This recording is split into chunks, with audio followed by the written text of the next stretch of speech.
Hotdog at itlog na madalas magkatambal sa ulam, mas pasasarapin pa natin. Ito yung klase ng ulam na bukod sa matipid na, maraming tao pa ang makakakain. Sure din ako na lagi itong ire-request ng mga anak mo once matikman nila ito. Bali dyan ay hiniwa-hiwa ko na po pala itong mga nabili nating hotdogs. 1/4 kilo lang po ito or 4 na pirasong jumbo size na hotdog po ang binili natin dyan. Marami-rami na rin yan guys kapag naluto na. Hihiwain lang natin yan ng maninipis na cubes tulad ng nasa video.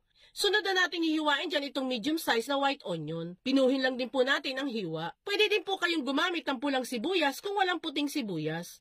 Next ay itong carrots. Hihiwain lang din natin yan ng maninipis.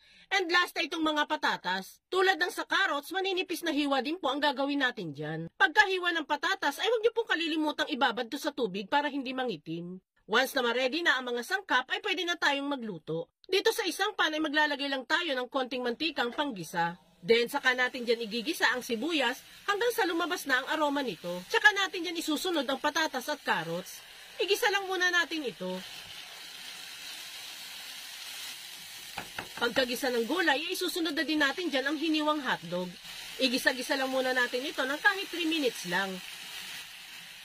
Then, saka natin ilagay itong tira naming ketchup. Estimated 3 tablespoon lang po ng ketchup ang nilagay natin dyan. Sunod ay asin at paminta. At saka natin ulit ito hahalu-haluin. Lutuin lang natin ito hanggang sa lumambot na ang mga gulay. At maghalo-halo na din ang mga sangkap na nilagay natin.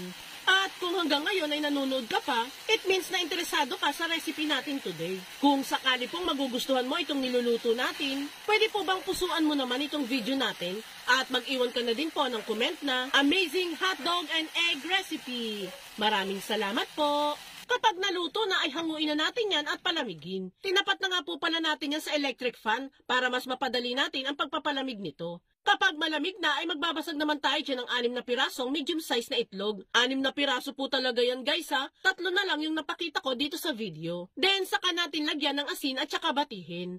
Once okay na, ay pwede na natin yung ilagay dito sa niluto nating hotdog. Then saka natin ito hahalu-haluin.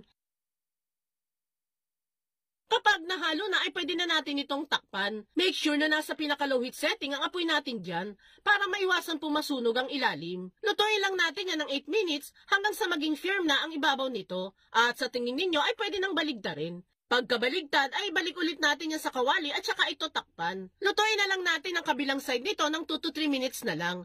After ng 2 to 3 minutes ay pwede na nating i-check kung luto na nga ba talaga ito. At kung okay na sa inyo ang pagkakaluto nito, ay pwede na natin itong hanguin. And there you have it guys. Ready to serve na itong super dali at budget-friendly hotdog omelette recipe natin. Nako guys, sure talaga akong kapag natikman ito ng mga anak ninyo or ng mga mahal ninyo sa buhay, ipaulit-ulit nila itong ipaluto sa inyo. Kaya itag mo na din ang barkada at pamilya ninyo at subukan nyo na din magluto nito.